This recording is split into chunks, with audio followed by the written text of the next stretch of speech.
नमस्कार दोस्तों, स्वागत है आपका हमारे YouTube चैनल राह क्लासेस में। आज की इस वीडियो में हम क्लास 11th की पॉलिटिकल साइंस का चैप्टर 1 संविधान के बारे में हम पढ़ेंगे। ये इस का पार्ट 2 है। पार्ट 1 हम बना चुके हैं, ठीक है। तो बिना कोई टाइम वेस्ट किए हम बढ़ते हैं आगे। आइए पहले हम देख लेते हैं कि इसमें हमें क्या क्या पढ़ना है। जो मौलिक अधिकार होते हैं, फंडामेंटल राइट्स, उसके बारे में हमें इस चैप्टर में पढ़ना है। राज्य के नीति निर्देशक तत्व, उनके बारे में हमें पढ़ना है। और संविधान में संशोधन किस तरह होते हैं, उसकी प्रक्रिया, इसके बारे में हमें पढ़ना है। लास्ट वीडियो में हमने संविधान सभा के बारे में पढ़ा, हमारा संविधान किस तरह बना, उसके क्या क्या प्रावधान दिए गए, कौन कौन से देशों से, वो सब हमने पढ़ा। तो अब हम आगे की चीज़ें डिस्कस करेंगे। चलिए शुरू करते हैं। हाँ, तो इसमें हमें पढ़ना है मौलिक अधिकार और कर्तव्य। स्वतंत्रता संघर्ष के दौरान नेताओं ने अधिकारों का महत्व समझा। अंग्रेजी शासकों से जो ब्रिटिश गवर्नमेंट थी, उनसे जनता के अधिकारों का आदर करना चाहिए, ऐसा उन्होंने मांग की उनसे, अंग्रेजी शासकों से। 1928 में मोतीलाल नेहरू समिति ने अधिकारों के घोषणा पत्र की मांग उठाई। कब? 1928 में। संविधान में कुछ अधिकारों को सूचीबद्ध किया गया और उन्हें सुरक्षा दी, और फिर इन्हीं को मौलिक अधिकारों की संज्ञा मिली। और हमारे 6 फंडामेंटल राइट्स हैं, 6 मौलिक अधिकार हैं। आइए हम एक एक करके उनका अध्ययन करते हैं।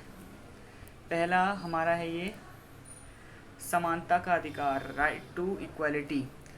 कानून के समक्ष समानता, कानून का समान संरक्षण, मतलब सभी लोगों के लिए समान कानून है, चाहे वो अमीर हो, गरीब हो, किसी भी जाति या धर्म का हो। धर्म, जाति, लिंग या जन्मस्थान के आधार पर भेदभाव का निषेध। हम किसी के भी धर्म या जाति, लिंग या जन्मस्थान के आधार पर भेदभाव नहीं करेंगे। सभी को हम समान मानेंगे। रोजगार में अवसर की समानता, सभी के लिए रोजगार का अवसर समान है, हर किसी को अपना रोजगार अपनाने की समानता है। पदवियों का अंत और छुआछूत की समाप्ति, ये आज भी दूर दूर गांव देहात में देखा जाता है, लेकिन बाकी जगह नहीं है। सिर्फ दूर दराज के जो गांव देहात है, उनमें ये प्रॉब्लम देखी जाती है। हाँ, तो अगला है हमारा स्वतंत्रता का अधिकार, राइट टू फ्रीडम। भाषण और अभिव्यक्ति की स्वतंत्रता, हम अपने विचार व्यक्त कर सकते हैं, भाषण स्टेज पर दे सकते हैं, हमारी स्वतंत्रता है। शांतिपूर्ण ढंग से जमा होकर सभा करना, हम सभा कर सकते हैं अपनी, और संगठित हो सकते हैं किसी भी जगह, हम संगठन बना सकते हैं कोई सा भी। भारत में कहीं भी आने जाने की स्वतंत्रता है, हम कहीं भी भारत में किसी भी हिस्से में जा सकते हैं। भारत के किसी भी हिस्से में रहने की स्वतंत्रता है, बसने की स्वतंत्रता है। चाहे मैं रहता हूँ दिल्ली में और कल को किसी कारणवश मुझे हरियाणा में, पंजाब में या महाराष्ट्र में रहना पड़ जाए, तो मैं रह सकता हूँ, मेरे को पूरी पूरी स्वतंत्रता है। कोई भी व्यापार, कोई भी प्रोफेशन या पेशा चुनने की हमें स्वतंत्रता है। अपने जीवन की रक्षा और दैहिक स्वतंत्रता की हमें स्वतंत्रता है, मतलब हम अपने जीवन की रक्षा कर सकते हैं। और धार्मिक स्वतंत्रता का अधिकार, ये आइए इसे भी देखते हैं। आस्था और प्रार्थना की आज़ादी, हम कोई भी धर्म, किसी भी भगवान के प्रति आस्था रख सकते हैं, उनकी प्रार्थना कर सकते हैं। धार्मिक मामलों के प्रबंधन और ख़ास तरह की संस्थाएं में धार्मिक निर्देश देने की स्वतंत्रता है हमको। हम कोई सा भी धर्म अपना सकते हैं, हमारा वैसे भी धर्मनिरपेक्ष देश है। सांस्कृतिक एवं शैक्षिक अधिकार, राइट टू एजुकेशन हम इसे कह सकते हैं। जो अल्पसंख्यक होते हैं, मतलब हमारा जो भारत देश है, मैप थोड़ा ढंग से नहीं बना, मैंने फिर भी बना दिया रफ। बहुत सारे इसमें 28 राज्य हैं, सबकी अलग अलग भाषा है, सबकी अलग अलग संस्कृति है। जैसे तमिलनाडु में तमिल बोली जाती है, पंजाब में पंजाबी बोली जाती है। और इस सबको अपनी भाषा और अपनी संस्कृति के संरक्षण का, मतलब अपनी संस्कृति बचाए रखने का अधिकार है। हम शैक्षिक संस्थाएं स्थापित कर सकते हैं, मतलब स्कूल कॉलेज स्थापित करने का हमको अधिकार है, और सभी को पढ़ने का भी अधिकार है। अगला है शोषण के विरुद्ध का अधिकार। शोषण के विरुद्ध मतलब जो बंधुआ मजदूरी, आपने सुना ही होगा, अच्छा एग्जाम्पल है इसका। और जोखिम भरे जो काम होते हैं, जैसे बाल मजदूरी, इस पर रोक। आप देखते हैं जैसे जो छोटी छोटी प्रोडक्शन यूनिट्स होती हैं, उसमें छोटे छोटे बच्चों से काम करवाया जाता है, जो 14 साल से कम उम्र में होते हैं, और वो काम जोखिम भरे होते हैं, जो बच्चों से नहीं करवाने चाहिए। आपको फ़ोटो में दिख रहा होगा, जैसे छोटे छोटे बच्चे देखिए कैसे काम कर रहे हैं। और अगला है संवैधानिक उपचारों का अधिकार। संवैधानिक उपचारों का अधिकार क्या है? मतलब हमारे इसको बाबा साहब भीमराव अम्बेडकर ने सभी इन अधिकारों का हृदय कहा है, दिल। जैसे एक मनुष्य का सीने में से अगर दिल निकाल लिया जाए तो मनुष्य जीवित नहीं रहता, उसकी मृत्यु हो जाती है। ऐसे ही ये वाला अधिकार है, ये इन सभी मौलिक अधिकारों की रक्षा करता है, उनका हृदय है। मौलिक अधिकारों की रक्षा के लिए या उन्हें लागू करवाने के लिए हमें न्यायालय जाने का अधिकार है। ठीक है, और हम देखते हैं ये देखते हैं। चलिए, न्यायालय कई प्रकार के अधिकार लागू करने के लिए आदेश जारी करते हैं, जिन्हें हम क्या रिट कह सकते हैं। ठीक है, उसमें बंदी प्रत्यक्षीकरण हम पढ़ते हैं। बंदी प्रत्यक्षीकरण क्या होता है? इसके द्वारा न्यायालय किसी गिरफ्तार व्यक्ति को न्यायालय के सामने प्रस्तुत करने का आदेश देता है। मतलब जिस भी इंसान को अरेस्ट कर लिया होता है उसको न्यायालय के सामने प्रस्तुत किया जाता है। यदि गिरफ्तारी का तरीका गैर कानूनी या असंतोषजनक है, मतलब कि उसे बिना वारंट के हमने गिरफ्तार किया है, तो न्यायालय गिरफ्तार व्यक्ति को छोड़ने का आदेश दे सकता है। हाँ, तो अगला है परमादेश। परमादेश क्या होता है? यह आदेश तब जारी किया जाता है जब न्यायालय को लगता है कि कोई सार्वजनिक पद अधिकारी अपने कानूनी और संवैधानिक दायित्वों का पालन नहीं कर रहा है। मतलब कोई भी संवैधानिक पोस्ट पर है, वो अपने जो दायित्व हैं उसके, जो उसे करना चाहिए, उसका पालन वो नहीं कर रहा है, इससे किसी व्यक्ति के मौलिक अधिकार प्रभावित हो रहे हैं, तो जब परमादेश न्यायालय जारी करता है। और एक होता है निषेध आदेश। निषेध आदेश जब कोई निचली अदालत अपने अधिकार क्षेत्र का अतिक्रमण करने किसी मुकदमे की सुनवाई करती है, तो ऊपरी की अदालतें जैसे उच्च न्यायालय, हाई कोर्ट और सुप्रीम कोर्ट उसे ऐसा करने के लिए रोक सकते हैं। इसे हम निषेध आदेश कहते हैं। देखिए, अब समझिए, जो निचली अदालत है वो अपने अधिकार क्षेत्र का अतिक्रमण करती है, मतलब अपने अधिकार से कोई ऊपर का वो काम करती है जो गैर कानूनी है, किसी मुकदमे की सुनवाई करती है, तो सुप्रीम कोर्ट और हाई कोर्ट उसे ऐसा करने से रोक सकते हैं। इसे निषेध आदेश कहते हैं। और अगला जो रिट है ये है अधिकार प्रच्छा। जब न्यायालय को लगता है कि कोई व्यक्ति ऐसे पद पर नियुक्त हो गया है जिस पर उसका कोई गैर कानूनी हक नहीं है, तो तब न्यायालय अधिकार प्रच्छा आदेश के द्वारा उस पद पर कार्य करने से रोक देता है। जैसे कि कोई भी ऑफिसर बैठा है कुर्सी पर, वो उसके लायक नहीं है, लेकिन जैसे वो करप्शन वगैरह वो करता है, तो ऐसे में न्यायालय उसको उसके पद से हटा सकता है। और लास्ट रिट है उत्प्रेक्षा रिट। जब कोई निचली अदालत, जो डिस्ट्रिक्ट कोर्ट जो होती है, या सरकारी अधिकारी बिना अधिकार के कोई कार्य करता है, उसको अधिकार नहीं है लेकिन तब भी वो कार्य कर रहा है, तो न्यायालय उसके समक्ष विचाराधीन मामले को उससे लेकर उत्प्रेक्षण द्वारा उसे ऊपर की अदालत या अधिकारी को हस्तांतरित कर देता है।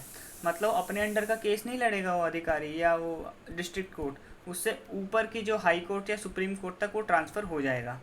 तो इसे हम कहते हैं उत्प्रेक्षा रिट। ये कटिंग मैंने आपकी एनसीईआरटी में से लिया, आई होप आपको समझ आ गई होगी। अब हम आते हैं नीति निर्देशक तत्वों पे। नीति निर्देशक तत्व क्या होते हैं? वे लक्ष्य और उद्देश्य जो एक समाज के रूप में हमें स्वीकार करने चाहिए। वे अधिकार जो नागरिकों को मौलिक अधिकारों के अलावा मिलने चाहिए। वे नीतियाँ जिन्हें सरकार को भी स्वीकार करना चाहिए। मतलब जो मौलिक अधिकारों के अलावा भी कोई अधिकार होते हैं, उन्हें हम नीति निर्देशक तत्व कहते हैं। आइए मैं आपको एग्जांपल देता हूँ कि क्या होते हैं नीति निर्देशक तत्व। देखिए, जो जमींदारी प्रथा है उसको ख़त्म करना, ये रोजगार गारंटी जो सरकार चलाती है गरीबों के लिए, कुटीर और लघु उद्योगों के लिए प्रोत्साहन, SC ST OBC वालों को आरक्षण प्रदान करना, मिड डे मील जो दोपहर का भोजन होता है, पंचायती राज व्यवस्था और मजदूरी निर्धारण, ये सब आता है नीति निर्देशक तत्व में। अब आपको समझ आ गया होगा। अब हम चलते हैं अपने अगले टॉपिक पर, संविधान संशोधन। देखिए, यहाँ समझने वाली चीज़ आ गई है।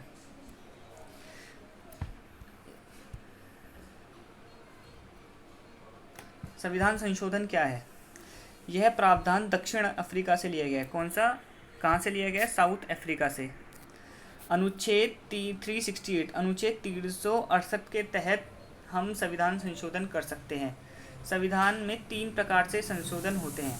आइए हम देखते हैं। संसद का एक तो सामान्य, संसद के हमारे लोकसभा और राज्यसभा जो होते हैं उसके सामान्य बहुमत से हो सकता है। संसद के दोनों सदनों में विशेष बहुमत से। ऐसा नहीं है कि एक सदन में तो दूसरे में नहीं है, दोनों सदनों के विशेष बहुमत होने चाहिए। और विशेष बहुमत के साथ साथ जो कुल राज्य हैं उसकी आधी विधायी का विशेष बहुमत हो गया हमारा। और जो हमारे मान लिए 28 राज्य हैं आज की डेट में, तो 14 राज्यों का बहुमत होना जरूरी है उस संविधान संशोधन बिल को लेकर, तभी संविधान में संशोधन किए जा सकते हैं। आइए संशोधन की प्रक्रिया क्या होती है ये भी मैं आपको बता देता हूँ। किसी भी सदन से शुरू हो सकती है। ऐसा नहीं है कि पहले लोकसभा में आएगा फिर राज्यसभा में आएगा, पहले राज्यसभा में भी आ सकता है, लोकसभा में, किसी भी सदन में आ सकता है। संसद के दोनों सदनों में पास होना जरूरी है। यूं नहीं कि लोकसभा में पास हो गया राज्यसभा में अटक गया, दोनों सदनों में पास होना जरूरी है। संघीय व्यवस्था के संशोधन पर आधे राज्यों की विधानसभाओं के पास होना ज़रूरी है। जो मैंने बताया था कि 28 राज्य हैं, कम से कम आधे राज्य 14 या 15 राज्यों से पास होना बहुत ज़रूरी है, तभी संविधान में संशोधन हो सकता है। अब आइए हम इन तीनों को पढ़ते हैं। ये साधारण बहुमत, विशेष बहुमत क्या है। साधारण बहुमत, जैसे मान लीजिए लोकसभा में कुल सदस्य होते हैं 552, वर्तमान में कितने हैं? 545 हैं। उपस्थित समझ लीजिए जिस दिन वो विधायक आया उस दिन 502 उपस्थित हैं। 502 ने वोट किया और 2 ने वोट नहीं किया।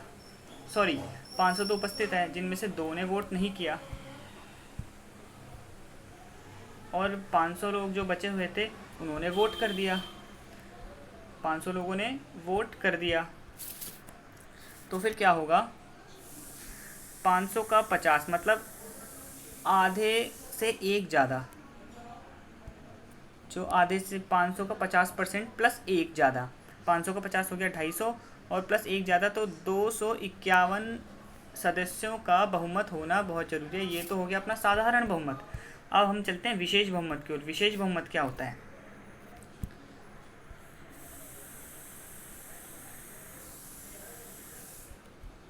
विशेष बहुमत, हाँ एक मिनट, ये दिख नहीं रहा है, इसमें ये दिख नहीं रहा है, थोड़ा सा ब्लर हो गया है। सदन की कुल संख्या का बहुमत, मतलब जितने भी जो लोकसभा राज्यसभा संसद के सदन होते हैं, तो उस सदन की कुल संख्या का बहुमत, मतलब टोटल जितने भी सदन के सदस्य हैं उनका बहुमत, और मतदान, जिन्होंने भी मतदान किया है उनका 2/3 बहुमत भी जरूरी है। ठीक है। लोकसभा के कुल सदस्य 552 हैं, वर्तमान में 545 होते हैं मान लो, तो उनमें से 273 सदस्यों का समर्थन जरूरी है। ठीक है। और प्लस में जितने लोग उस दिन उपस्थित हैं उनकी संख्या, उस दिन मतलब जिस दिन वो विधायक आया है, संविधान संशोधन का विधेयक आया है, बिल आया है, माना कि 408 सदस्य उस दिन उपलब्ध हैं, तो उनका 2/3 करो तो 272 आएगा। इतने लोगों का समर्थन बेहद ज़रूरी है, तभी जाके वो पास होगा, वरना नहीं होगा। और ये तो मैंने बता ही दिया है, आर्टिकल 368 के तहत संविधान संशोधन होता है। अब हम पढ़ते हैं विशेष बहुमत क्या होता है। विशेष बहुमत हमने पढ़ लिया है। तीसरी प्रक्रिया है विशेष बहुमत प्लस कुल राज्यों की आधी विधानसभा का प्रतिशत। ये मैं तीसरी बार इस वीडियो में बता रहा हूँ। जो कुल राज्य हमारे 28 राज्य हैं और यूनियन टेरेटरी हैं 8 यूनियन टेरेटरी हैं। अब ज़रा कमेंट सेक्शन में मेरे को बताना कि 8 जो यूनियन टेरेटरीज़ हैं वो कौन कौन सी हैं। संशोधन के लिए संयुक्त सत्र नहीं बुलाया जा सकता। संयुक्त सत्र मतलब लोकसभा और राज्यसभा को एक साथ नहीं बुलाया जा सकता। और राष्ट्रपति के पास जब संशोधन बिल चला जाता है तो वह वापस नहीं लौटा सकता, उसको मंजूरी देनी पड़ती है।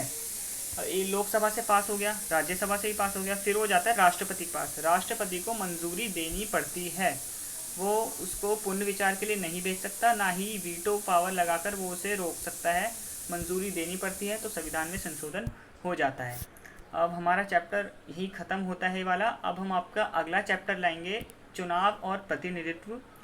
आपको कैसी लगी ये वीडियो? Thanks for watching. हमें कमेंट सेक्शन में आपकी कोई भी क्यूरी हो तो बताइए। हम ऐसी ही सीरीज़ अब लाते रहेंगे। जय हिंद, जय भारत, धन्यवाद।